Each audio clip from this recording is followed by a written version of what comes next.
If you want to be the best, you got to beat the best, and the best is blessed, baby. All right, gentlemen, we've been over the rules. Protect yourself at all times. Follow my instructions. Keep it clean. Touch gloves if you wish. Let's do it.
Hosted by Zay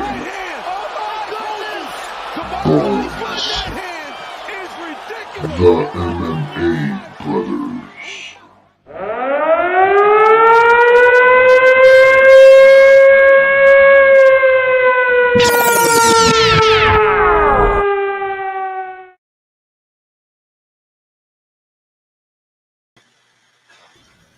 Yo, what's up, bro?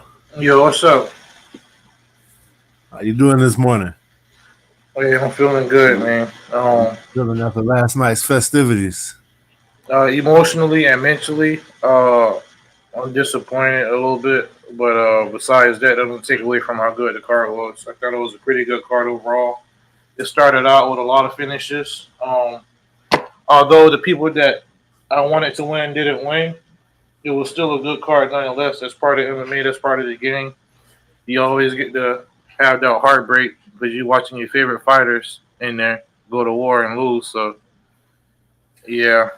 Yeah, this card was all over the place. Definitely didn't win no money. Yeah, me and you both.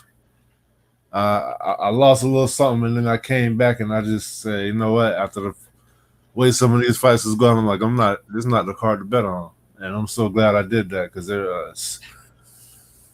hey, but what I am happy about, though, I'm still in the lead, barely. We pretty much picked even. I'm going to pull up the chart now. But as you can see, we both got 6 for the night. Really? Oh, yeah.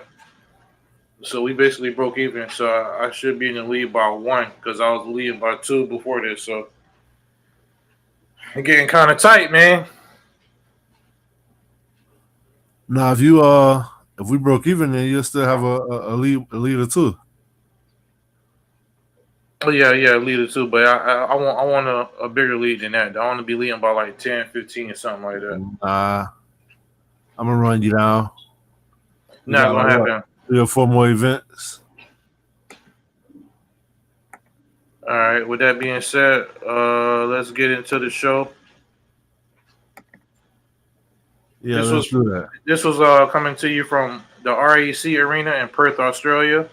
It was morning time for them. I believe it started at 8 a.m. or 9 a.m. in the morning over there, which is weird to me. But like you said, they don't buy the pay-per-view, so yeah, so they tend to cater to the American audience. Right off the bat. Well, also, I want to say shout out to Keela, the best moderator. And make sure you hit the like and share and subscribe button too. Straight up. So, right off the bat, Stuart Nickel versus Jesus Aguilar.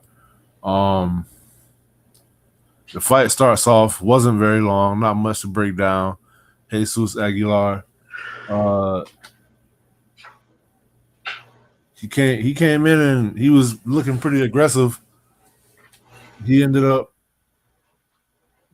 trying to like he just started grappling immediately. It kind of threw me off. He got a nice little takedown. Stuart Nickel used the Kimura to try to transition and get back up. And then Stuart Nickel took his back. He got a little too high. Jesus Aguilar shook him off. And then now they pressed up against the cage and Jesus Aguilar jumped the guillotine. And just like that, it was over. Yeah, Stuart Nickel, he was the undefeated prospect coming into this fight. Even though he was undefeated and he was the favorite, Aguilar, I've been a little impressed with him in his 2 UFC fights. He had the nasty knockout of Shannon Ross in his debut, and I believe he won the next fight by decision. But it was I just felt like he got a little dog in him, and he can't be put away easy. Stuart Nickel, when he got him up against the cage, he shot in, and Aguilar just took that guillotine immediately. And I thought it was going to be like a Dustin Poirier kind of situation where, he was going to jump the gilly and not get it, but he was able to get it. Stuart Nickel, I believe he put him out too. Yeah, he put him out and elevated his legs for him. It stunned the crowd. They were silent. They didn't know what to do. One thing I thought was interesting was in the post fight, being that he's Mexican, I thought he was going to ask to get on the sphere card, be a late replacement, but my boy said he ain't trying to fight till March of next year. Yeah, that's crazy. Yeah, so maybe he got an injury or something like that. Or he just feel like he just need to heal his body because going through these 8-week training camps and stuff like that does put a toll on you, definitely. Yeah, I can agree to that. That's why I look very highly upon people who fight 3 times a year or more. Yeah, Nickel couldn't tap, and I feel like Jesus Aguilar was the one that let the referee know, hey, this guy is out. Yeah, because his face was down towards the canvas and you couldn't really see.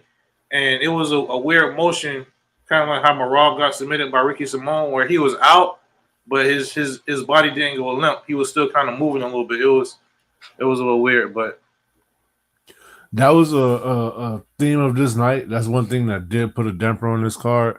We'll get more into it as we go through the fights, but between the judging and the officiating, it was horrible. Hey, what's up, Jerry? You said you want in on this discussion. Feel free to join in the chat. Yeah, I think he put that yesterday. I don't know if he's here right now. I guess he saw the link. Oh, okay. All right. So next up, we had the Assassin Song Kanan versus the Gladiator Ricky Glenn. This fight was pretty one-sided. It was pretty fun though. While we didn't get a finish, it went all 3 rounds, but it definitely wasn't boring. Ricky Glenn ended up with a huge hematoma on the left side of his, like right around his forehead / side of his head area. He came out and initiated the clinch quick, took him down, and Song Kanan was able to get back up. I noticed that Ricky Glenn, he kept doing that little combo that Hendo made famous, where he would throw the overhand and then shoot for the single leg. It worked the first time. Feel like after that, Song Kanan saw it coming. He got caught with the overhand the second time he tried it, but he didn't fall for the takedown. I feel like Ricky Glenn went to the well too many times. Song Kanan started defending on the wrestling, started letting his hands go, throwing combos. One of the commentators mentioned that these guys looked like they were moving in slow motion, and I kind of felt that way too. It's like they was swinging like heavyweights. I feel like Song Kanan pretty much won every single round, but towards the end of the round, each round, Ricky Glenn would show that he still had some life, but for the most part, it was one-sided, especially with the strikes. I feel like Ricky Glenn was all offense no defense, and his offense was mostly trying to grapple. Song Conan didn't really take no significant damage, but the right man definitely won that fight. Yeah, when the fight first started, in the first 2 minutes, I would say Ricky Glenn, he actually dropped Kanan in the opening sequence of the fight, and I would say he won the first 2 minutes. But then I don't know what happened. I don't know if it was an in-fight adjustment or whatever. But Song Kanan, he found his rhythm, and he was moving slow at first, but he was able to find that range, and he just started piecing them up, catching them with the jabs and hooks. The hematoma on Ricky Glenn's forehead was insane, and also they put a lot of Vaseline on that thing. I feel like they put way too much Vaseline on it. I don't know how much that helped either, but Song Kanan, he looked pretty impressive in this fight. And remember, he's the one that dropped Ian Gary too when they was fighting. Yeah, So, he definitely got some power in his hands. I think what changed in that fight is Ricky Glenn got too predictable with that same overhand to a single leg. So I think that got real predictable, and Song Kanan eventually was able to read it and pretty much pieced him up on the feet. Ricky Glenn hung in there though. He was tough. Like, he didn't give the referee a chance to stop the fight, but it was a couple of times where I thought that's exactly where it was going. But he managed to thug it out and make it to the end of the fight. yeah, he real tough. Next up, lightweight bout between Big Train Tom Nolan and the executioner Alex Reyes. I pretty much this was exactly what I expected. I expected Tom Nolan to win. I did not expect it to go all three. Tom Nolan has never been out of the first round. Alex Reyes, ever since coming back from injury, has been knocked out in the first round in his last two fights. But it was a pretty entertaining fight. Alex Reyes showed that he had some fight in him. He got a dog in him for sure. In round one, I feel like Alex Reyes was looking a little tired, but I don't know if it was just the breathing technique or what, because he never really slowed down until like round three. Tom Nolan, he threw a lot of flying knees. He caught his range. Every time they would clinch up, he would always throw a strike on the break, and every single time it connected. Alex Reyes definitely showed he had a granite chin, and that wasn't to be expected. Like I said, he seemed like he was a little chinny. So what I took from this fight is, I guess he's getting acclimated to fighting again after taking that 6-year layoff. So he may not be as bad as I thought he was. He may actually be able to bounce back, even though he lost and it was one-sided. At one point in the second round, like 2 minutes and 50 seconds in, Alex Reyes had this look on his face like he was broken. Yep. But I thought at that point that all right, here we go. It's finna come downhill. But he fought through it and seemed to get revitalized towards the end of the round. He did have a little bit of success on the hands. I mean, on feet. I would have liked to see more kicks out of him, but it is what it is. He did throw an illegal knee. Reyes there, right? Yeah, I feel like that. I can't remember what round that was in, but he did throw an illegal knee. It was like the second or third round. It didn't look. It was horrible. It was obvious, but it was one of those when he threw it, he knew immediately. I mean, it was obvious, but it didn't seem to do too much damage. Thank God. And that was pretty much that fight in a nutshell. I got a question, bro. Don't you feel like if Tom Nolan was a little bit more patient and calculated, he could have finished the fight? Yeah, he did get he did get reckless, and he went to the well too many times, I feel like, with that flying knee. He actually got caught a few times too. You know, I feel like Tom Nolan, this was pretty impressive, but you can tell he's a guy that's not used to being out of the third round. I mean, out of the first round. See the comment? Yeah, Reyes like he was playing a role of a fighter. Yeah. I just feel like Nolan, like I said, if he was more patient and more calculated, he could have finished the fight, but it's not his style though. So I can't really expect him to do something that's not in his arsenal, you know. This Right. was good for him to get that decision win. I feel like that would that it is gonna go a long way, get the UFC experience, but I don't really have too much faith in Reyes in the lightweight division, especially being lightweight. This is the toughest division in the UFC, one of them. So Definitely has been for years too now. Pretty big for the division too. It's kind of like amazing to me how you make that weight. this was a good one. It was and it wasn't, man. I'm gonna just say it, man. Can we get rid of Herbert Burns? We can, unless you want to keep, unless you want to use him to keep putting people over to his contract out. No, man. Let's stop playing this game, man. You don't want to be the role of the Brooklyn Brawler, bro. Nah. We don't need no Barry Horowitz in MMA, man. So this fight was one-sided. Jack Jenkins pretty much destroyed Herbert Burns. I apologize to Gilbert. Don't mean to do you like that. Yeah, I'm gonna say don't put Gilbert in this, man. Herbert Burns I have this image of him in my head of just being broken, being in the octagon, looking like he don't want to fight. This is the second or third time I've seen it. Jack Jenkins had some really crisp boxing.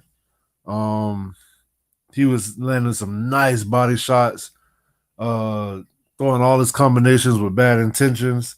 He did get taken down in the first round, so I felt like, okay, Herbert Burns may have a shot, but he held him down and didn't really do much. I think he was kind of trying to surf for a arm triangle, but Jack Jenkins was able to stay safe. Trevor said, that's funny. One of my next list is top 10 jobbers.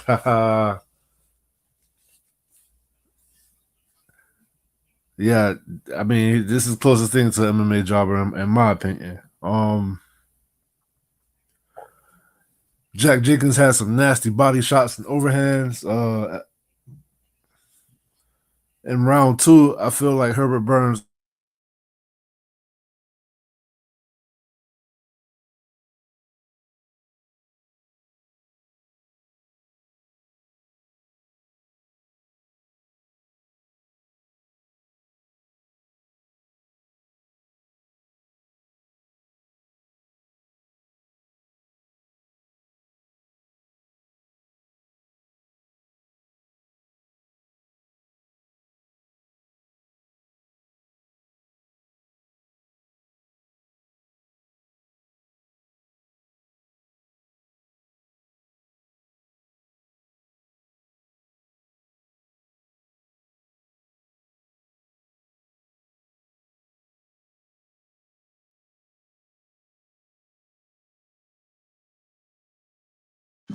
Yeah, I think my brother fell off, but I'm gonna just do my part.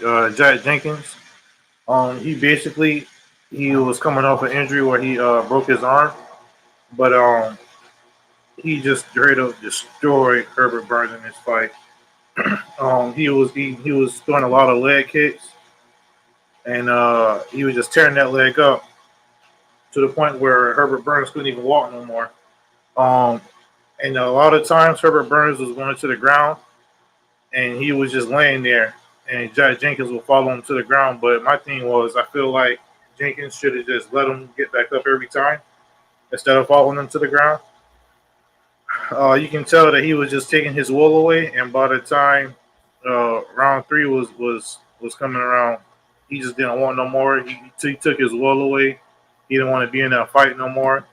It was pretty embarrassing as a fighter, and he actually got leg kicked, and he didn't want to get back up, so the referee just called a fight. He basically just kind of submitted. You know what I'm saying? Yeah, he put him out of his misery. He saved us all. Nobody wanted to see that no more.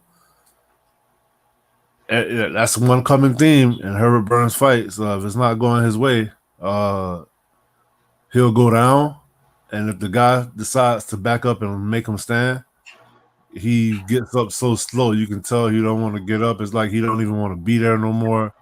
Um, Jack Jenkins. I mean, shout out to him. That was a W. Once again, we saw Hey, Herbert Burns broken, and I'm good on seeing him in the UFC. hey, but bro, one thing I like though, Jenkins, he was coming off of that loss where he injured his arm. He broke his arm. The Right. way he came out, you could tell like he really wanted it. He was focused. He had that fire in him. You feel me? And a lot of times we don't realize how these fighters come, when they're coming off of an injury. We'll talk about it in our next fight because we got another fighter who was coming off of an injury. Not this fight, but 2 fights ago, and she didn't seem to be the same since. All Talking right, so about let's get King to it. Casey O'Neill. Versus Luana Santos, another fight that I got completely wrong. I felt like it could go either way. I went Santos for the submission. This is pretty much a one-sided fight. Santos never really gave up on herself, like in the previous fight. Casey O'Neill was able to keep it standing. She used her range very well to not get caught up in any takedowns. Luana Santos couldn't really get it. She never had a chance to use her judo. The 2 times she did get close enough, she got the headlock and tried the judo flip. Casey O'Neill blocked it and got back to range and just started piecing her up.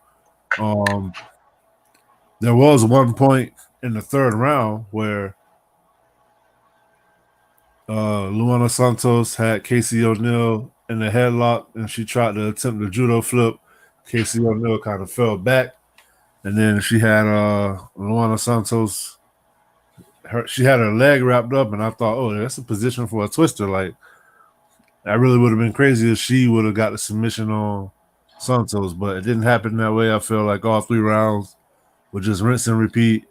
Casey was throwing more volume, more accurate punches. Luana Santos couldn't really get past the range. She just lost her 5-fight win streak. I'm pretty sure she'll be back, but Casey O'Neill really needed that win. Yeah, And I she was had a funny really celebration at the end too. She was doing the Australian breakdancing from the Olympics. yeah. I was pretty impressed with it. I definitely saw this fight going the other way.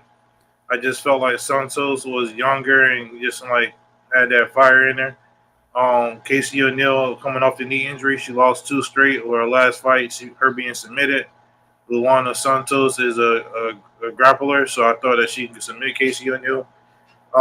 Casey O'Neill was for the most part, she was able to keep the fight standing, and when it did get into the grappling exchanges, she didn't look like she was overmatched at all.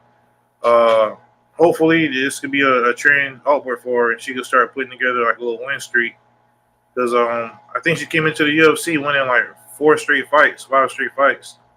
Yeah, But she was 9-0, and then she dropped to 9-2, 10-2. she still got a number 15 by her name. Hopefully, she can get a higher ranked opponent. That's the thing, though. It's like I'm curious to see now because she fought Jennifer Maia, I think her first fight back, and Jennifer Maia actually outstruck her, and then she got submitted by Ariane Lipski. Lipski, yeah. And that's nothing to really sneeze at because I mean Lipski, I feel like it's definitely she's no fraud. You get what I'm saying? Yeah. So this is kind of like a step down in competition. Feel like she needed that win for her confidence. You can see how much it meant to her. She got emotional afterwards. And looking to see what's next. I don't think this loss hurts Luana Santos that much though.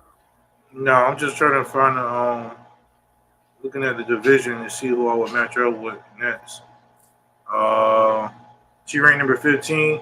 Number 14 is Jasmine Juice Delicious. That'll be a good fight. Yeah, let's run it.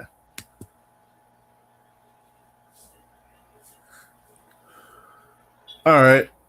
So next up, we have Josh Kulabau versus Ricardo Ramos. This fight was fun. It could have possibly been fight of the night up to this point. Ricardo Ramos came out really aggressive. He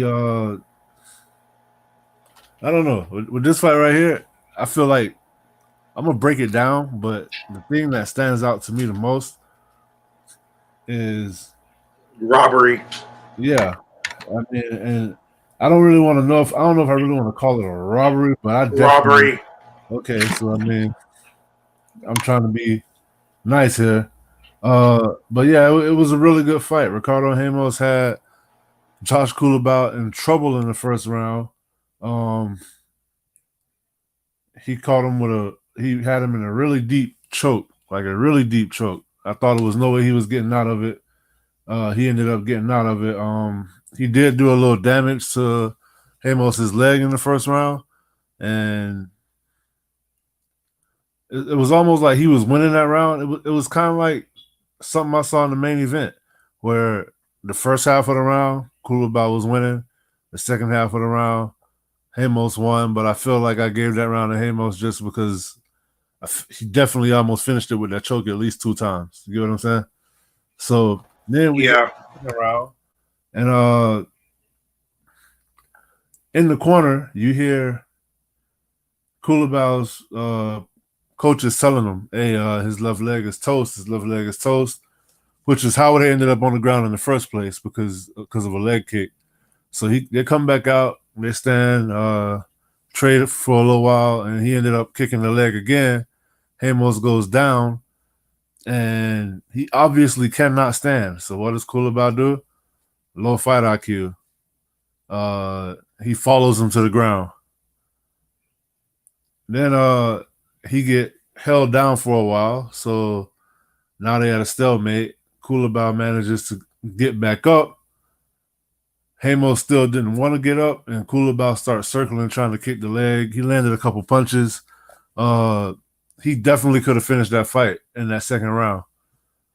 So the second round was all him. You could have possibly even given it a 10-8 if he never followed him to the ground in the first place. Because I'm not sure that if Coolabout would have backed up, that Ricardo would have been able to get up, stand up. Thank you, bro. That was my point, bro. Exactly. I don't think he would have been able to stand. So I was saying the same thing. he pretty much took the defeat out of the jaws of victory.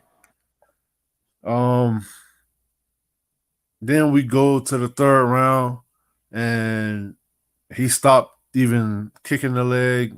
He just kept it standing. He was piecing them up. I feel like he won that third round. He definitely outstruck him. He landed the more significant strikes. Every time he touched Ramos, at that point, Ramos looked like he could have possibly went down just because he had no balance whatsoever. And some kind of way, they end up back on the ground. And Ramos didn't do no damage. It was probably the last minute of the third round. He didn't really do damage. He just held him down. And then the judges give it to Ricardo Ramos. And it was at that point that I said to myself, I am not betting on no more of these fights. Bro, it was two themes of the night. Number one was bad judging. And number two was fighters having their opponent badly hurt, especially with leg kicks, and following them to the ground. Now, yeah. I know I'm not an MMA fighter, and I've never been in an MMA fight or nothing like that. But to me, it's just common sense. If you're destroying your opponent's leg and they can't get up, back up. Like, make the referee, like Herbert Burns, make the referee like, okay, well, this fighter can't get up, so I'm going to have to stop the fight. There was no way Ricardo Ramos wouldn't have been able to get up, bro. If he would have just backed up every time, as soon as he dropped him, there is no way he would have been able to get up. Like Dominic Cruz said, who's an experienced MMA former champion, when you get kicked to that nerve, it can come back. You can get feeling in it after like 2 or 3 minutes. You feel me? So by you playing that game where you sitting there waiting and kicking and all that kind of stuff, waiting for them to get back up, they're just giving them time to recoup and recover. Absolutely. So absolutely. I would have just backed up and just made him get back up every time. He would have been able to get up. Remember Sean O'Malley won a fight like that? Yeah. He broke his foot and he fell down, and the guy didn't like back up and try to make him. Oh yeah, I do remember that. Yeah, because after the interview, he couldn't even stand. He was laying on the ground giving his interview to Joe Rogan. Right. Yeah, man, come on. I don't know. I couldn't hear his coaches. I'm sure he heard them in the arena, but they should have been yelling for him to let him get back up. And if they were and he wasn't doing that, then ultimately the blame is on him, Josh, because you should have let your opponent get back up or try to get back up, and you could have got a TKO stoppage. But this was terrible judging, though. I don't know how they gave it to Ramos. Um, it was very egregious, in my opinion. Kulabau does have great footwork, and his defense is pretty impressive to watch. He bobs and weaves and steps just slightly out of the way of a lot of attacks. And there was one time in this fight, it reminded me of Ronda Rousey versus Holly Holm, because Josh Kulabau had his back up against the cage, and Ricardo Ramos came and tried to throw a spinning elbow, and Josh Kulabau moved out of the way, and he ended up elbowing the cage. And Yeah. then Kulabau walked to the middle of the octagon and did like a ballerina spin, like a little twirl, like, Yeah. beautiful. That was pretty funny. Another thing too, I wanted to mention, bro. I'm starting to notice with MMA judging, if you got two fighters and fighter A wins or controls the fight for the first, I say 2 minutes or the first 3 minutes of the fight, if fighter B controls the last 2 minutes or the last minute and a half, it tends to sway the judges because that's the final impression, which I don't feel is always fair, in my opinion. Right. That goes to the Ian Gary and MVP fight. You know, Okay, so let me ask you this: would you rather have the scoring system the way it is now, or would you rather have it like a pride scoring system where we just judge on the fight, the totality of the fight. not just the totality of the fight, but okay, if this was a street fight, when this was over, like you were about to win, like don't disregard everything that happened in between. It's like I'm on the fence about that, because that does kind of discredit, if a the fighter round wins. system. Yeah, exactly. But I just feel like there just need to be a more definitive judging criteria when it comes to stuff like this, because I just feel like it's simple math. If fighter A controls 3 minutes of the fight and wins the first 3 minutes, fighter B wins the last 2 minutes, you got to give it to fighter A because he controlled and won most of that round, the majority of that round. It's not always that simple to where you can just time stamp it or time cut it like that. But the MVP fight is a example for me. You know what else? The Nate Diaz versus Leon Edwards, because in the MMA fight, Leon Edwards won that fight. But had it Yeah, been like a street fight, Leon Edwards was about to get knocked out. yeah. So it's just, I'm not willing to down either hill. I just wanted to pick your brain and see how you felt about that. Me personally, I like the way it is now. I just wish they would get it right. More like Yeah, just especially have the more close rounds. The have close more rounds, I have get more it. consistency though. Yeah, that's what I'm saying. Like there is no consistency at all. I just feel like a lot around. Like sometimes something can be so close, so you see it one way and I see another, but it's too close to call it a robbery. You get what I'm saying? Like when we get to the main event, there are a couple of rounds that I felt one person won, but I could be convinced otherwise with the proper argument. But The main, sometimes it's just obvious yeah, one way, and the main event was different, but Josh Kudalbaum should have won that fight though. I agree. I'm willing to stand on that hill and down that hill. All right, so next up, feature prelim, we have Junior Taffa, the brother of Justin Taffa, versus Walter Walker, the brother of Johnny Walker. What you thought about this fight? For as long as it lasted. I thought Junior Taffa, he did his thing when he at the beginning of the fight he was catching Walker a little bit. I think he's a little too small to be heavyweight. He'll be a big light heavyweight, but I think he probably need to eventually drop down to light heavyweight. I don't know how tough the weight cut will be for him, but he just kind of seemed a little small for the division, especially if he wanted to make a run. Walker was able to eat his shots, and he eventually got the fight to the ground. I think with about maybe 25 seconds left, and they were tussling on the ground. And with 4 seconds left in the round, he had a leg lock, and he turned, and Junior Taffa yelled, and the referee called a fight. I wasn't a fan of Junior Taffa slapping Walter after the fact when he went to his corner. I think the story is that he went to his corner and tried to dap him up, and Walker didn't really. He felt like Walker didn't, dap him up back, so he slapped him. But I don't think it's cool, and I feel like Dana White will have a lot to say about that too. It's similar to the Paul Daly situation and Josh Koscheck, but it wasn't as egregious though. You feel me? Right. But I think that's bad sportsmanship. He clearly didn't tap, and he didn't yell for a tap. So a lot of people was pretty upset about that. But to play devil's advocate, as a former jiu-jitsu competitor and doing competitions and everything, they always teach you, like, if you in a hole, don't yell, because the referee can easily take that as you're in pain and they're gonna stop the fight.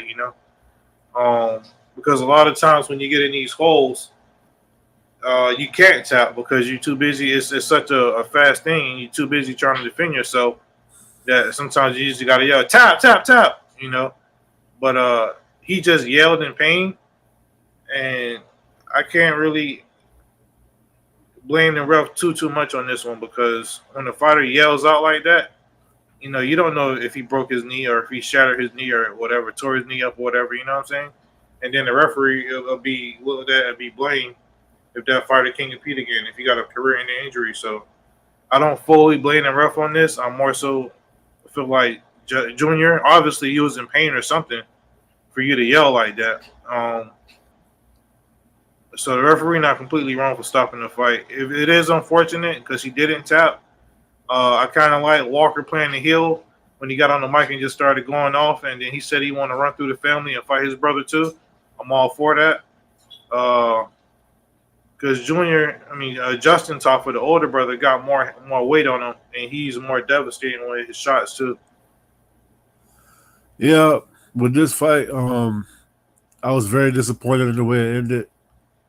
I hate to see a fighter take a L in that way, where it's like he didn't trap, he wasn't trying to get out of the fight. It was only 4 seconds left in the round.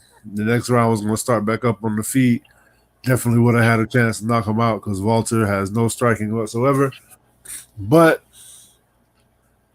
I do understand that tapping is something that's learned. Like when you first start doing. Oh, here we go. Straight up. You already know. What up, bro? Mike? He just come in the chat. That's the first thing you say too. No, but you were listening for a while though. What's up, Mike? For a while. But no, I feel like tapping is something you got to learn. You get what I'm saying? It's like a learned expression. So instinctively, when somebody doing something to you, your thought isn't to tap. It's to like, shit, that hurt. So yeah, I definitely get your point, but I was pretty disappointed in the way this fight ended. But then you can go back to last week where the main event in the heavyweight fight ended the same way. Marcin Tybura got caught in the arm bar. He couldn't tap. He screamed out. The referee stopped it, and he had no complaints because he was done. Yeah, he was also for a while, Bones. Also, Junior Taffa, he's not from the grappling world, so he may not. He hasn't done jiu-jitsu competition, so he don't know. You know what I'm saying? Because that's not something that. That's not something that's widely known, but that's something that if you've been training for a year or two, like they'll teach you that. There's been times where in the training room I'll be going with somebody, and they get me in the leg lock or arm bar, and I just like yell out or something, and they call it. They say, okay, well you tap. I'm like, oh, I didn't tap, but but they're going to assume that you tap though when you do that. But I definitely need to see Walker versus the brother. Get that sibling, get that rivalry going. You feel me? Yeah, that'd be cool. I feel like that fight right there is the only reason that we tied up too. By the way, you got one over on me. Yeah, I'll But take it. next up, to kick off the main card, we had the Leech, Li Jingliang versus Carlos Prates. Carlos Prates is training with the Fighting Nerds. I feel like I'm pretty sure I might be wrong on this, but I don't think I've seen nobody from that camp lose a fight this year. Yeah, I'm working on that. So yeah, this is a pretty good fight. The Leech is really tough. Never been knocked out before until last night. It was a devastating knockout too. Hey, bro, can you stress that point again, please? Never been knocked out before until last night. He's been submitted once, but never been knocked out. And this is in what? Third, like what? 20, 27 pro fights. Never been knocked out. Until last night, Carlos Prates kind of new on the scene. This may be his fourth or UFC appearance. Real tall for the division, rangy, explosive. Hey, look what Mike said. The Leech look Look like Bigfoot Silver Slipper. he do. He Hey, do. The Leech got dropped like 2 or 3 times. You can see the power difference immediately when they would trade. In round 1, the Leech was kind of trying to just be technical with it, and then so it was a slower pace. But every time he would get caught clean, it would knock him back. And then when he caught Carlos Prates clean, it didn't have the same effect. And the Leech is a powerful striker. They traded leg kicks for like 2 minutes. That was insane. Both of these guys are psychopaths. But second round comes, and Carlos Prates found his range with that left straight. And so he hit him with it one time, and it kind of turned the Leech to his side, like up against the cage. And then he caught him with it a second time, and it dropped him. He got back up. And then the third time, he feinted it and then threw a jab, and then came back with the left hook. And Timber, he fell in slow motion. It was one of those knockouts that made everybody get out of their seat. It was exciting to watch. And then it went from being exciting to scary because he was down for a while. You had DC asking for smelling salts. hey, That was see that tattoo on his shin? Danger. That's very, very fitting. Because my God, boy, he had the Leech in so much danger in this fight. I never seen the Leech get dominated so much by Chimaev, but that was different because Chimaev just took him down and choked him out. You know, so and that's Chimaev. So I don't really hold that against the Leech, but Carlos Prates, man, he want to watch. He one of my guys, man. I think he finna go far in this division. I feel like he's gonna be a top 5 contender. It's just something about him, with the way he moved. You can tell he just got that it factor. And he knocked him down twice before he even put him out. And the way he put him out with that combo up against the cage, that hook, like he just dropped him. And usually when you see a fighter get knocked out, you know, they'll cut to the winning fighter, and then they'll cut back to the fighter that got knocked out, and you'll see him moving around or whatever. Not this one. He was laying down for a minute, like just not moving, not nothing. That's why DC was asking for the smelling salt, and it took him forever to get back up. But I mean, we shouldn't be laughing about it. Though. Hopefully, he all right. And nah, you laughing about it. Ain't nobody else laughing about it. I've never seen the fighter down for so long. And the thing is, he's you have. It's just recency bias. Or right, Bryce Mitchell. Yeah, that but, too. And Jessica I with that head kick. Yeah, but because he's so tough, that's what made this so impressive. Right. For Prates, and Prates, he made it look effortlessly. You know, like he made it look like very smooth. You know what I'm saying? He was in control of that fight from beginning to end. Yeah, he did have his moments. And what I did like about him, unlike Herbert Burns, after he lost that first round, he adjusted. He said, "Okay, I can't just come out here and out technique this guy." So he started trying to turn it into a brawl, and that was to his demise. Mike say, "Don't let Bones get you canceled." We were worried. We were definitely worried. At least I know I was. It was pretty scary. It was pretty scary. But I guess that's how the game goes. This fight right here, the heavyweight fight. Hey, wait, bro. Hey, bro, real quick. This Yeah. is a welterweight division. What do you think should be next for Carlos Prates? Um, He gotta get a ranked fighter. yeah, I agree with you, Trevor. Bryce Mitchell KO was the nastiest KO in the world ever. um, welterweight. How about Rude Boy? That'd be cool. That'd be cool. I don't even think that he ranked. No, No, he no, not. you're not. Rude Boy be fighting down. I would give him somebody lower than that. You don't think he should get a ranked fighter though? But what Rude Boy like 8? No, I'm saying he not ranked at all. Oh, he not? That's No. weird. Well then, yeah, they could run that. Yeah, I think that'd be good. Honestly, bro, to be real with you, I think he'll give Joaquin Buckley a run for his money.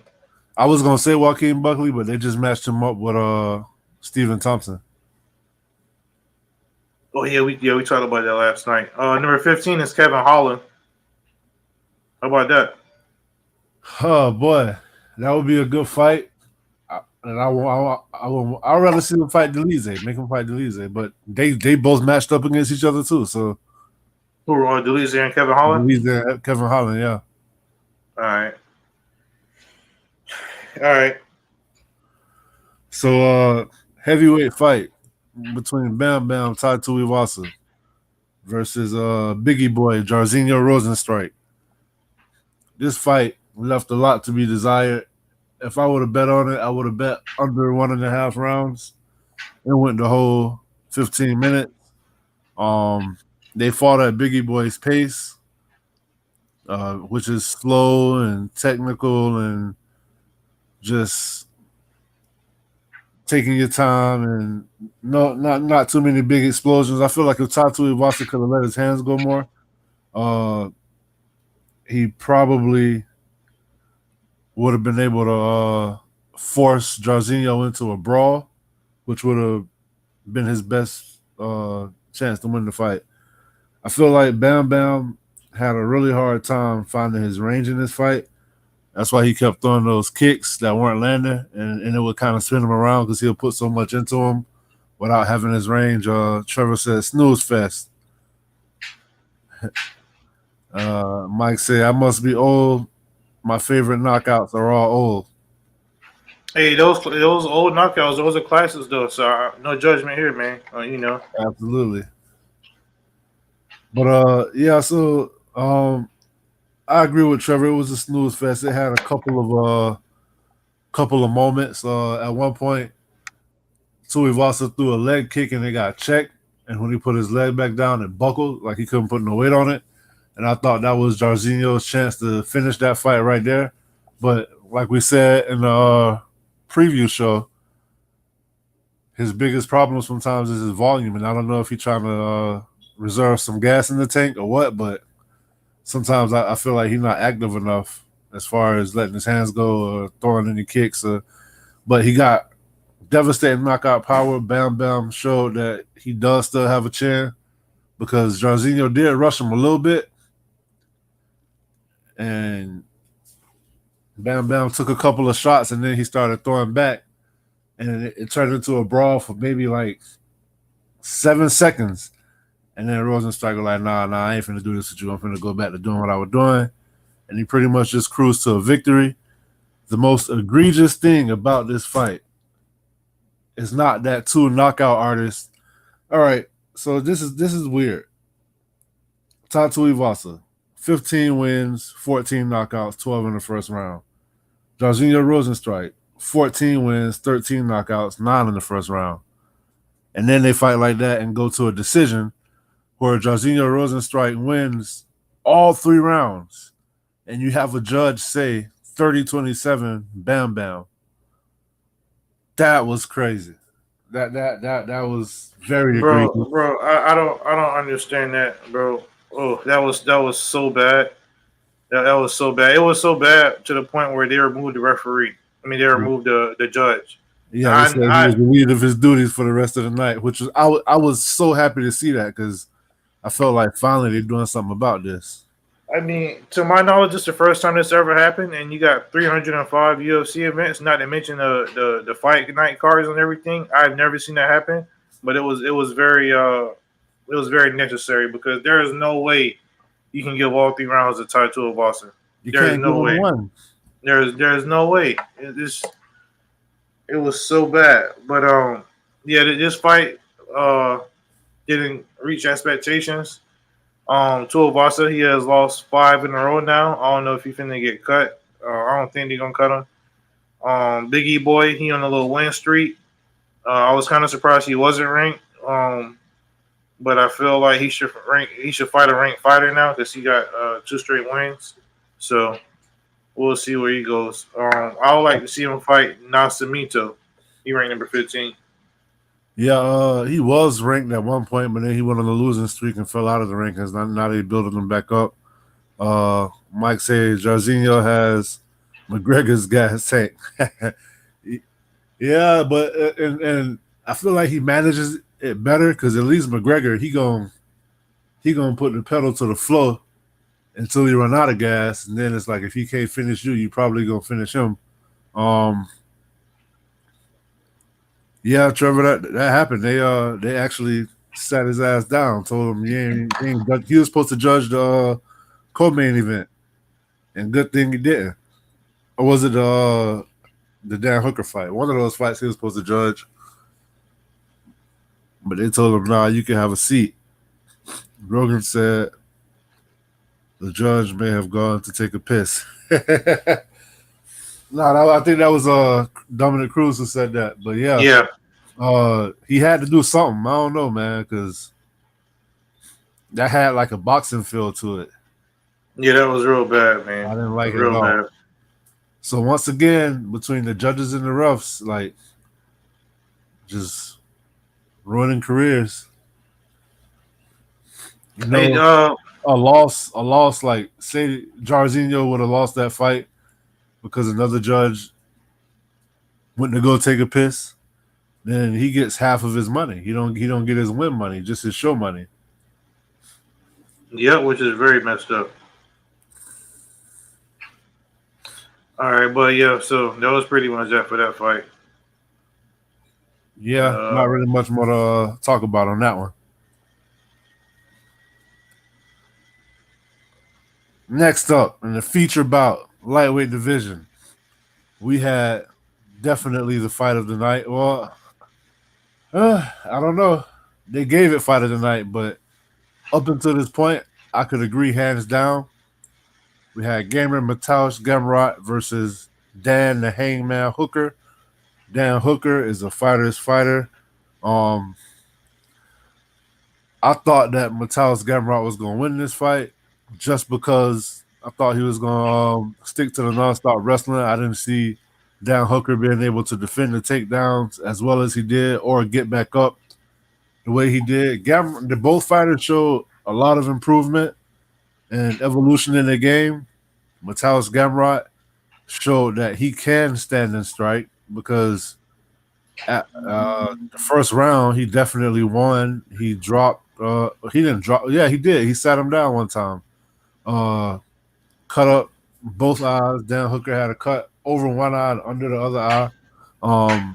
Mateusz Gamrot was kind of putting pressure on him. I think it was like a left hook, right hook combo that dropped him. Dan Hooker was swinging on the way down. He jumped right back up. Gamrot got a takedown, was able to fish for submissions. Hooker was able to get back to his feet. So we had blood early in the first round. Second round, Dan Hooker came out and defended some takedowns, started using his range a little better. He was going to the body with some nasty hooks, uppercuts to the body as well. Mataus Gamrot went in for a clinch, and Dan Hooker kind of shook him off. And when he shook him off, Mataus Gamrot caught him with a three-piece, and Dan Hooker responded with just a mean, wide looping hook that almost knocked. I believe if the cage wasn't there, Gamrot would have fell. And then that had Gamrot on wobbly legs. Hooker started fishing for the finish. It kind of turned into a war for a minute, a war that Dan Hooker got the better of, definitely. So after the second round, I had it 1-1. And the third round was going to say winner take all. Dan Hooker in his corner, bloody, swollen, refusing to take a seat, looking at his coaches, laughing, talking about how much he loved this shit. And that right there is why you love Dan Hooker, because he's a fighter's fighter. He got that Poirier in him. Third round, it was a really close round, but I felt like Dan Hooker edged it out. But this was one of those fights where when the scorecards were read, I had no idea what they were going to say, but I felt like Dan Hooker won, but it was one of those I wouldn't have been able to call it a robbery if they gave it to Gamrot. It's weird because if you look at the faces of each fighter, Hooker was more beat up, but I would say he did more damage, though. It's kind of weird because I guess he's got more scar tissue or he just cut easier, But I completely misread this fight. I thought that Mataus Gamrot I thought this was going to be a snooze fest where Mataus just basically just hold him down for 3 rounds and use the wrestling and just stifle him and lay and pray. I didn't think Hooker would be able to get up. I didn't think Hooker would be able to land as many shots as he did. I didn't think Gamrot would be able to land as many shots as he did against Hooker because he was actually looking better in the stand-up, Yeah. Like he improved a lot. He actually rocked Hooker a couple of times. I didn't see that coming. So this fight I completely misread this fight on so many different levels. Both fighters improved in their deficiencies. Gamrot improved on his stand-up. Hooker improved on his takedown defense and getting back up. You can tell that he's definitely been working on that, and I love to see fighters evolve. Yeah. Even though Gamrot, you're disgusting. yeah. Even though Gamrot is a wrestler, I respect the fact that he was willing to stand up with Dan Hooker. I thought that would be his detriment. I mean, I guess to a certain extent it was because Hooker did catch him a couple of times. Man, I thought Hooker was crazy for taking this fight because I didn't really think he had a chance, bro. To be honest, obviously he got a chance, but I just thought that Gamrot wrestling would be way too much for him. I did too, and I did say that Gamrot get dropped in every fight that he in. But yeah, you did. He had to show way more heart than he ever had to show. I feel like he got pushed to the limit as far as taking damage and surviving. I didn't know that he had the dog in him like that. I've seen him in high pressure, high pace, like more so grappling fights, like the one against Sarukian. But yeah, towards the end of the fight, he was looking like he was getting gassed a little bit, but I think that wasn't a conditioning issue. I think that was the body shot. Getting beat up, basically. For my own biased personal reasons, I'm happy that this fight played out like that because I didn't want to see Gamrot get a title shot and move up, especially because I'm a huge fan of Hooker. This is the lightweight division, which is the deepest division in UFC, I would say. Who would you like to see Hooker fight next, bro? I was going to ask you. He was ranked number 11. I don't know if these rankings are updated or not, but I would say put him in there with Gaethje. Oh, that could be a BMF belt too, but obviously, even Oliveira. Yeah. I was gonna say, I wonder when Fazeev is coming back. That would be a good fight for him. But he might be on the show for a little bit still. Gamrot, huh? Him and Fiziev would be interesting. I think Gamrot should fight the winner out of Benoit Saint Denis and Money Moicano. Nah, they setting up Patty for the winner of that fight. Oh, for real? Put Dan Hooker and Patty Pimblett. That's what you do. Oof. Yeah. You don't want that. I don't think Patty. I think he'll get Patty. Damn, bro, Patty just got ranked number 15, man. Chill out, man. You know. Give him Patty. How about Patty and Jalen Turner? That'd be crazy. Yeah. But yeah, much respect to these guys. This was definitely one of the best fights of the night. I'm okay with it getting a fight of the night. I got no problem with that at all. Also, what I like seeing on the card is when you have multiple fighters that train at the same gym, fighting on the same card, because I feel like they motivate each other. Like they go through that camp together, they motivate each other. They all on the same mission, and when the first one wins, it kind of motivates the next one to win, and so forth and so on, like a domino effect. So this fight, the last 3 fights on this card featured a city kickboxing fighter, Dan Hooker, Kai Car France, and Israel Adesanya. So Hooker started it off with the win. Then we got Kai Car France versus Steve Erceg. The unassuming Steve Erceg. Kai Car France, they call him Don't Blink for a reason. I did not see this fight going this way. I thought Car France was going to take the L. I did know that he had the speed, but I felt like Erceg would be able to counter that with his timing and just the crispness of his strikes. Erceg showed great footwork. It was pretty evenly matched. The first probably 2 minutes, Kai Car France was just lunging in and throwing wild shots. Erceg wasn't really. You could tell he was kind of filling them out, trying to get his timing down and find his range. I say about 3 minutes into the fight, he found his range. He kept catching Kai as Kai came in with a nasty uppercut. And then he started letting his hands go. You could tell he was getting comfortable. And I thought, oh boy, it's about to go downhill for Car France. I said Kai Car France about to get knocked out. Like it's about to happen. Probably 10 seconds after I said that, Kai Car France threw a long combination. He was coming in with, I feel like it was a jab, body hook, but this time he threw jab, body hook, overhand right. Like and adding that extra punch to that combination, being the fact that Erceg saw that combo so many times, he put his hands down because he felt like he knew what was coming and how it was going to end. But he was wrong. This is the ultimate game of inches. He got caught right on the chin. As he got hit on the chin, Kai Car France stepped on his foot, but I don't think it mattered because he just dropped.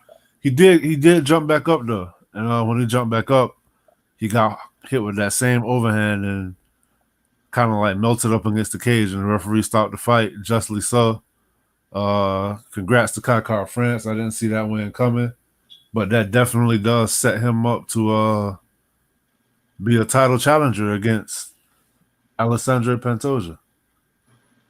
Yeah, this was very unexpected. Very unexpected. Bro, Astro Boy looks so much bigger than Kai Car France too. Yeah, he is. I thought he'll be able to use that jab, and then if it did go to the ground, he got a nasty submission game, like a little dart stroke. Yeah. But he was wrong. Yeah. Was all wrong on this one. But the way he dropped him and then he got back up and he was trying to fight it off, but then he dropped him again and he just kind of covered up. He didn't want no more. This was definitely the biggest win of Kai Car France's career, even more so than the Cody Garbrandt fight, because this is going to get him a title shot. Steve Ursay was the guy that we thought possibly should be champion right now. He knocked out Matt Schnell like we never seen before. He was the next best thing smoking. You know what I'm saying? And Kai Friends just put into his hype train and basically just took what he got. Basically, so now Kai is finna get all that shine, and now Kai is finna get that title shot. You know, MMA is like that throwback show that used to come on when we was kids that Unc used to watch, Highlander. Yeah, you take their soul. Where it's like whenever you beat one, you take everything that they had that they built up. It's pretty much the same thing. Kai France could have been coming off of 2 losses and came and did this, and now he right there because he took Ursay's juice. Yeah, he even said in the press conference, he was like, "I want that title shot. I know they're trying to push that Asian guy." He didn't even say him by name. I think not as a disrespect. I think he just honestly couldn't remember his name. But I think he should get the next title shot. And Ursay, he got to fall back down the rankings, man. I hate to see it because I thought it was going to see a rematch, you know. But he's still young in his UFC career. He came up pretty quick. And it is the flyweight division. And you could tell he's a very cerebral fighter. I feel like this loss will make him better.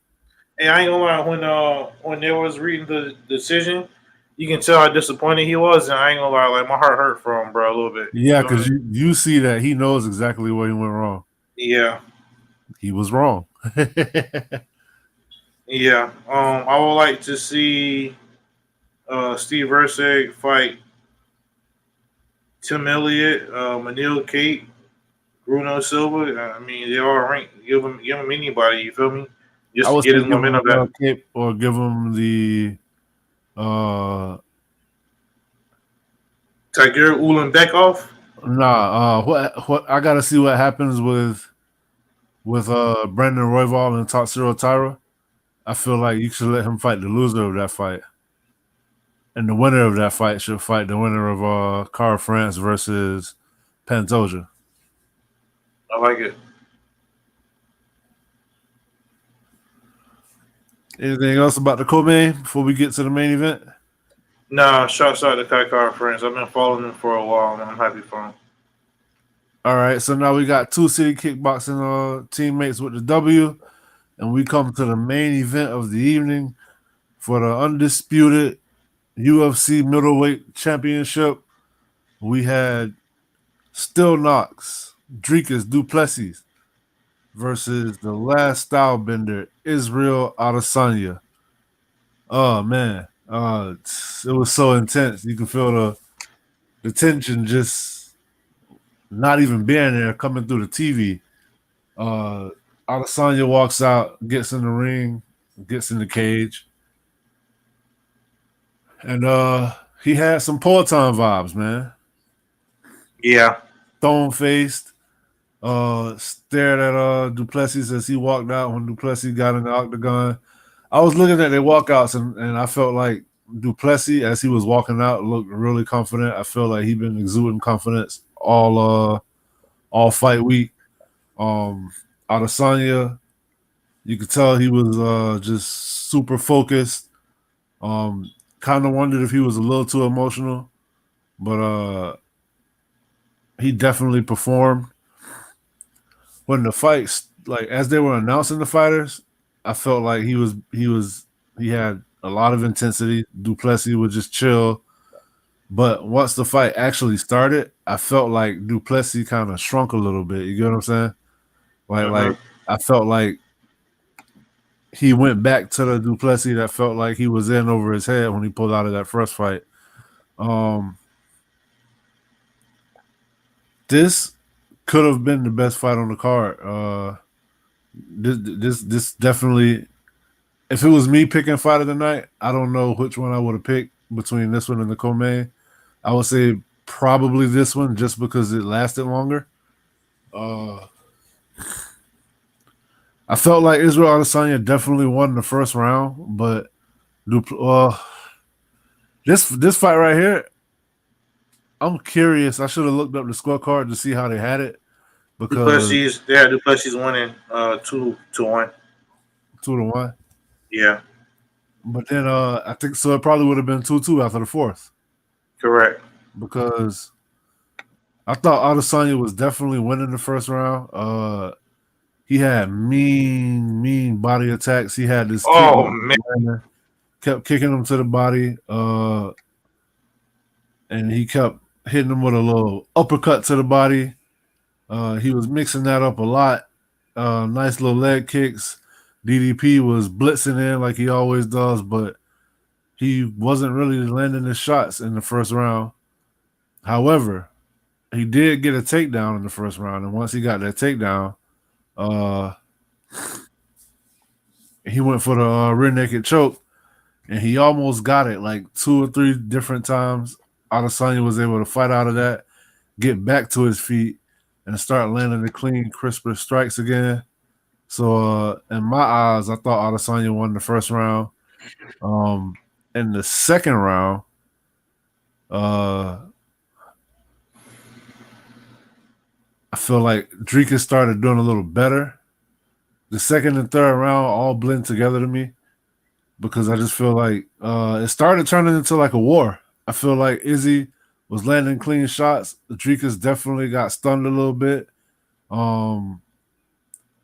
I saw him like get knocked back a couple of times and just start covering up. But every time Izzy would push him back, he would come back and start landing his own shots and push Izzy back. yeah. I have no idea who won the second round. I have no clue who won the third round. I feel like the third round, Izzy was running away with it, but it's like every time he would start running away with it, Duplessis would start coming back. I did feel like Israel Adesanya definitely improved his wrestling defense as well. And I said when we were watching Dan Hooker and we saw his evolution of his wrestling defense, I was saying this gives us a sneak peek to what Israel wrestling defense probably going to look like because they're in the same camp. So Yeah. I thought that was pretty cool. I did like the fact that Israel came in a little heavier. He put on some muscle for this fight because DDP is a really big middleweight. I hear Izzy getting a lot of hate for this fight, but he showed that he's still the same Izzy, and this was his first war since Kelvin Gastelum. Gastelum. Yeah, he's still that guy, man. I feel like the body shot started to take a toll on Dricus. So in the fourth round, I really feel like Izzy was setting him up for a head kick. I really feel that way. Fourth round, Izzy started running away with it. They was fighting more in the pocket. Izzy was kind of chasing him a little bit. Dricus was on the retreat. I can't remember what the sequence was, how they ended up on the ground. I think he just took him down. And Izzy Izzy gave him his back to try to post and get back up real quick. But he just locked in the body lock and slipped in rear naked. And Izzy tried to fight the one hand, but then he kind of got him in the gable grip and hit the other hand, and it was a wrap. Made him tap out. First time losing to submission, first time losing 2 in a row, and still UFC undisputed middleweight champion, Dricus Duplessis. And one thing I will say, this fight was personal. I've heard both fighters say after the fight that they still don't like each other, but the level of respect, sometimes a true champion, you can tell a true champion by the way they lose. The way he handled this loss, to me, he'll always be a champion. You get what I'm saying? Yeah. Because it hurt him to lose to this guy of all people. This was very personal for him, but for him to put him over and talk the way he was talking, yeah, I had the best camp ever. I feel really good. He beat me at my best. He was the better man tonight. I respect that so much. Sometimes I become a bigger fan of a person by watching the way they handle losses. And even at the press conference, he was still saying how, it really hurt to lose to this guy, whatever. But he did his thing and didn't throw no hate his way. And that's one of my takes, bro. Israel said himself, and I take him at his word, that this was the best Israel. He was coming in the best shape. You say he put on the pounds, bro. The body work. I never seen Israel do so much body work ever. You feel me? Like the way he was hitting that body, ripping that body with them body shots, the hooks and the kicks to the body. Oh, it was a work of art. You know what I'm saying? And a couple of times he was backing up the Plessis, and I thought he was either A, going to catch him with a body shot the way Stipe did DC with a combo, or B, like you said, he was going to catch him up high with a head kick, you know, a la Shevchenko and Jessica I. Yeah. Yeah. But I just think that Duplessis, man, like we underestimate him, and he's so awkward, and even his stance is awkward, bro. Like the way he lunge in and he hop off of his feet, that's awkward. Everything about him is just awkward, you know what I'm saying? But it works though, you know, and I feel like we got to give him credit, man. Right now he is the best middleweight in the world. You feel me? I don't think, Adesanya is washed up or he trashed or nothing like that. I just feel like Duplessis is just a better fighter right now, and right now it's just his time. And another thing too, when you're the champion, you're fighting the best. Everybody in your division is studying you. Everybody in your division is training for you. Everybody in your division, you're the standard that they're trying to. Everybody watching you. You feel me? Everybody watching tape on you, breaking you down because you're the hunted. So with that being said, for him to 12 consecutive title fights, he's been fighting nothing but the best of the best. Damn, man, I can't lose 2 fights. Like, you get what I'm saying? It's Yeah, exactly. weird. He fights so much too. Yeah. Unlike my boy Connor, who barely fights, man. Like he's always there. They always call on him. Which is why I thought that he deserved the title shot. Right. Because the UFC calling him so much. The finishing. I had round 1 in. I think it was 1 in 3 or 2 and 3 for Adesanya. Dricus.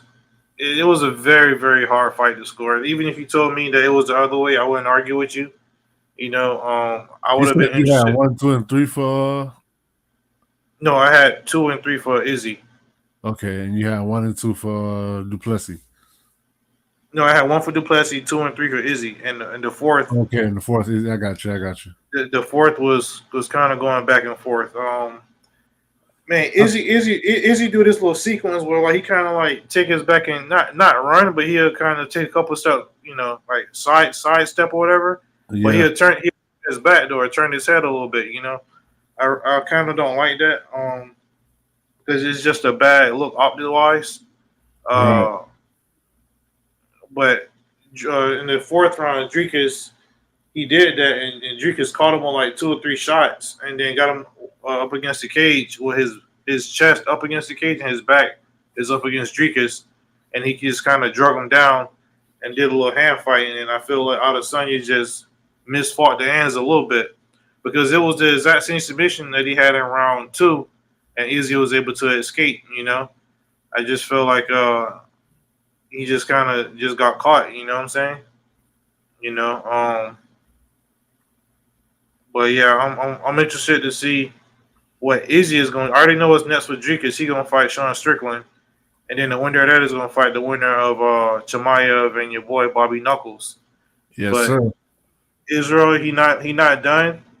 I'm interested to see what he's going to do next. Because I thought, bro, this was like the best version of him. Like honestly, I felt that way because of the way he was ripping that body, man. I felt like he was going to take the fight. I do feel like all right, so I feel like defensively, as far as his movement, he was kind of like on some Matrix Anderson Silva type of vibe, the way he would dodge punches sometimes. Yeah. I do feel like that has slowed down just a like 1 decibel. You get what I'm saying? Mm-hmm. But I don't know if that was that, or I don't know if that was 35 showing, or if that was just the awkwardness of DDP. Yeah. But I do still feel I didn't leave this fight feeling like either guy could not beat the other. Right. Yeah, I agree. Who do you think Israel should fight next? It's kind of hard to say because he already cleaned out the division with the exception of Dricus. So it's really hard to say. I mean, I don't think I can name a name that's worthy of an Izzy fight that he hasn't beat already. How about the winner of Imanov and Brennan Allen? Yeah, I feel like that's a big jump up. Like, yeah, that's what he would have to do though. Get one of these younger guys. Yeah, because he beat everybody already, bro. Like, yeah, that's what he would have to do. Give one of these younger guys a shot. So, you know. it'll be interesting to see what happens. But after this, I love you, Izzy. You're definitely an all-time favorite of mine. But after this, I don't think you deserve a title shot immediately. Your next fight should be a non-title fight. You think if Izzy would have won, they would have ran it back? Oh no, it would have been him and Sean next. Yeah. Because you already got see the UFC was they're smart, bro. They did it real good because they had a built-in storyline either way. You feel me? Yeah, it was the rematch that everybody wanted to see, and it prevents if Bobby Knuckles was to win that fight from him fighting Izzy again. Yeah, they put the worst case scenario, the least probable scenario. Yeah. Chimaev and Bobby Knuckles, we got to see what happens with that. Storylines rule. Yep, he's a WWE guy, so you know he loves his storylines. Overall, what did you think about the card, bro?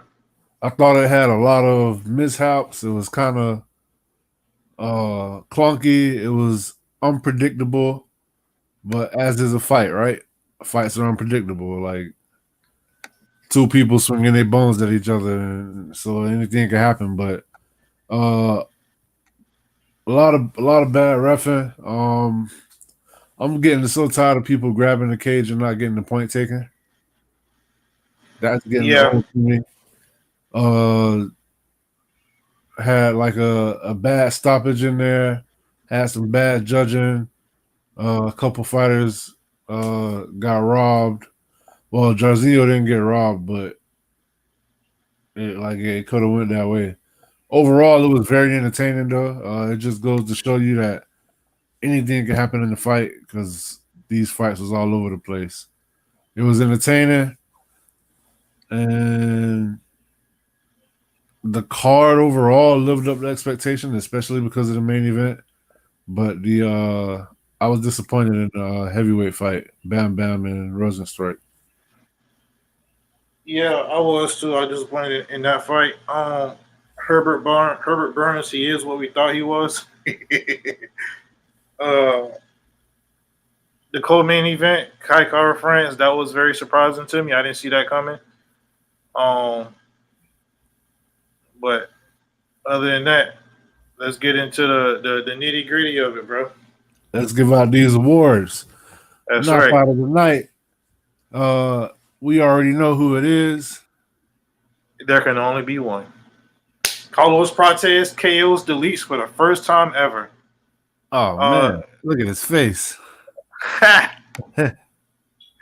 Bro, we can't stress it. You see the follow through with that hook? Look at where his hand is. Yeah, I believe so. If you look at the top left, that's the first shot up against the cage, and then he caught him with another one because the Leech actually put his hands up, bro, which is very impressive in itself because he actually put his hands up to defend, but Prates was able to with the hook reach around it and get through the guard and land right on the chin, which is the image to the right that you see, and then on the ground he's That's out. Aftermath. Out, man. Very, very nasty. This was in his pockets. Yeah, this was a very easy one to give out. This wasn't hard at all.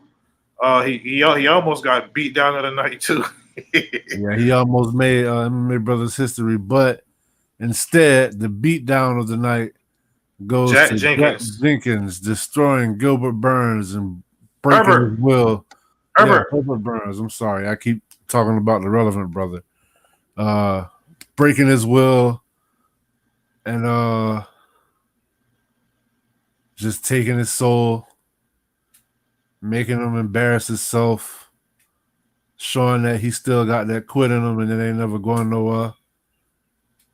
You know, on the bottom image, you can see where he dropped him, and the referee just stopped the fight because he couldn't get back up. He didn't want no more, and then he actually laid on the ground for a minute too. Like it was a couple of times, Jack Jenkins, I was questioning his fight IQ still too because yeah, he shouldn't have fell him to the ground. ever. Yeah, and then that was my theme of the night, man. One of my themes of the night, besides the bad officiating, was these fighters rocking these guys and destroying them on the leg, destroying them with leg kicks, and they follow him to the ground. Damn, buddy must be a real hammer nigger. Yeah, we telling you, Trevor, he's like a Brooklyn brawler, man. You feel me? You know, because our boy Jack Jenkins was coming off an injury and they needed somebody to put him over. So, you know, they chose Herbert Burns. Hey, the image of Gilbert Burns picking up his brother Herbert and carrying him out of the ring as if he was a 5-year-old child who just put his knee on the playground is something that I'll never get out of my head. And I feel like that should have been it right there. But I guess he felt like I couldn't leave y'all with that. And he just came and gave us some more just I don't know. He should stick to jiu-jitsu. Yeah, most definitely.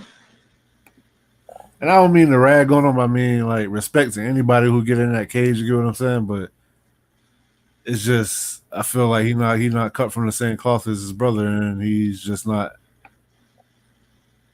It has to go his way or he'll quit. Yeah. We got some decent fights coming up that I wanted to go over real quick. I know we got Cannonier and Caio Borralho this week. Hey, I'm gonna just speak on this. I don't like this fight because Cannonier was coming off of a loss and he a vet and he felt like he was wrongly TKO because of the referee. It was a bad stoppage. So they call on him to fight in 3 weeks' time against a young, hungry, nasty up-and-comer, Caio Borralho. And I feel like nerds. Yeah, man. I just feel like that's a bad matchup for him and they're doing him a disservice. You know, they're trying to get Caio to put him over. And then we got Gilbert Burns, the brother of Herbert Burns. Brady. The good that brother. is going to be a very interesting fight. We got UFC Noche September 14th. Hey, real quick. Hey, bro, since we're not doing the actual thing for these cards, who you got in these two main events? I like. All right, picking with my heart, I would pick Jared Cannonier, but picking with my brain, I will go Caio Borralho in that fight. I feel like fighting there is on the roll. I don't like the fact that they're giving this fight 3-week notice. Jared Cannonier, it's 3-week notice for both fighters, but Jared Cannonier is the older guy. I believe he's 40, 41. Caio Borralho is in his late 20s. So off top, a 3-week training camp favors the Brazilian, and also I feel like they knew that Jared Cannonier would take this fight because he want to get back from his last fight. So, like you said, that's a setup. Gilbert Burns versus Sean Brady. I feel like Gilbert Burns is definitely a better striker than Sean Brady. Sean Brady may be a little stronger. Gilbert Burns getting up there in age. But I'm interested to see that fight go to the ground. If it stays standing, like most people not going to try to take Gilbert down, but Sean Brady definitely will. So I'm interested to see that fight. I would like Gilbert Burns to win, but I don't know, man. I'm with you. For the Cannonier and Borralho fight, I want Cannonier to win, but Borralho going to win. Same thing for Burns and Brady. I want Gilbert Burns to win, but I'm picking Sean Brady. And now you're starting to see that next generation of fighter come up. Yeah. It's crazy, bro. Like when you start watching the sport and you've been watching it for so long, you just see like the little cycles, like every like 5 to 10 years, like the cycle of fighters. You know what I'm saying? Yep. Now this is gonna be the next our next show. It'll be Friday, September 13th, I believe, Yes, sir. and we're gonna have UFC Riyadh season Noche, UFC 306. It's gonna be your boy Sugar Sean O'Malley versus Marav Duaboshvili. And as a co-main event, we got the Mexican Alexa Grasso versus Valentina Shevchenko, who got You got robbed in her Grasso last fight. Shevchenko 3. The first fight, Grasso shocked the world and won via neck crank slash face crusher, I guess, because it wasn't really under the chin. And then the second fight was Noche last year. Valentina won that fight. They called it a draw. It was a really good fight though. But so now this will be the third and final installment of Shevchenko versus Grasso, who also both coached the Ultimate Fighter this season. You got they rebooked Brian Ortega versus Diego Lopez. That should be a banger of a fight. Raul Rosas Jr. versus Arichi Long, Mongolian Murderer. You got Irene Aldana versus Norma Dumont. That should be a banger. You got Manuel Torres versus Ignacio Bahamondes, who is undefeated. I will be looking for him to get that knockout. You got Kevin Borja. Hold on. Torres finna get the knockout, right? Nah, Ignacio Bahamondes. All right, we're gonna see about that. I got Torres. Edgar Chavez versus Kevin Borjas. That one could go either way. I feel like that's a rematch as well. Ronaldo Rodriguez versus Ode Osborne. I don't know how the hell Ode get on the main card, but Bro, what? You read my mind. and you got Ketlin Souza versus Yasmin Yargady. This is her second UFC fight. Yargady, she's supposed to be the next best thing smoking coming out of Mexico. Then you got Daniel Zellhuber versus Esteban Ribovic. Hey, this guy right here, Zellhuber. Oh yeah, I'm all in. And you know, remember Terrence McKinney last fight? Yeah. When he got head kicked into the cage? Yeah. That was Ribovic. Okay. So that's going to be a banger. Short card, 10 fights, but it's going to be in the sphere. Interested to see the production, man. The production. Oof. Dana said he spent $17 million on production alone. Dana didn't spend that $17 million. yeah. The Saudis did. That's how they got their name attached to it. I'm kind of interested. I thought about going to the movie theater for this one just to like get the full experience or whatever they're gonna do production wise in the sphere, but I don't know, man. It's hard for me to get out the comfort of my own home. Yeah. I'm definitely looking forward to this. I'm looking forward to the production of the Sphere. For those of you who don't know, just look up the Las Vegas Sphere. It's a new venue. It'll be the first ever live sporting event from there. It's gonna be pretty impressive. I'm looking forward to it. Yeah. Thanks for everybody on Twitter. Everybody watching on YouTube. Hit the like, subscribe, follow, turn on your notifications. Check back here tomorrow for Man Talk Monday. Oh yeah, looking forward to that. Mike, I'll see you there. And I guess that's pretty much it. Anything else you want to add to the good people at home? No, I just want to say I'm still beating you in the rankings. That's it. Yeah, by a little bit. And oh wait. By the time we speak to y'all again, football will be. I already have started, I believe. So go Bucks! Let's go. My boy Baker Mayfield going to be throwing them touchdowns all over. You know, man. Mom showed up in her yellow last night. It's all good. Repping the greatest team in NFL history. Y'all need all the support y'all can get, bro.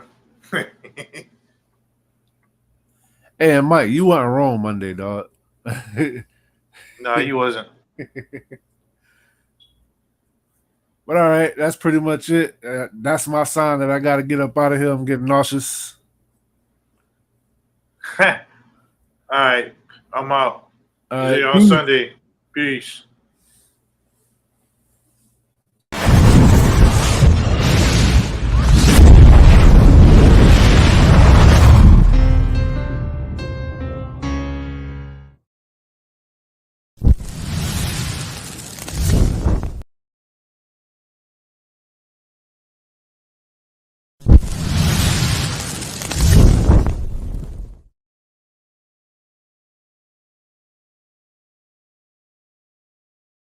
If you want to be the best, you got to beat the best, and the best is blessed, baby. All right, gentlemen, we've been over the rules.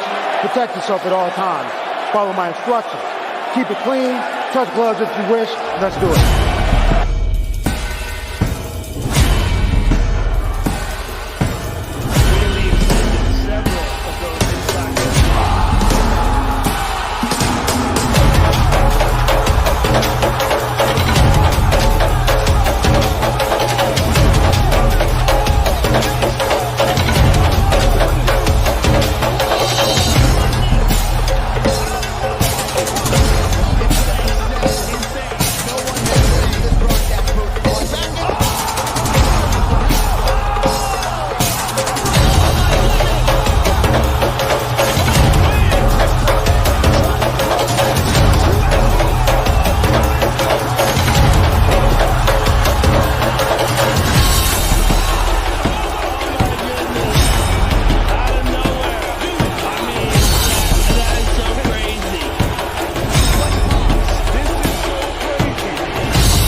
Straight Talk MMA, hosted by Zay Bones, the MMA Brothers.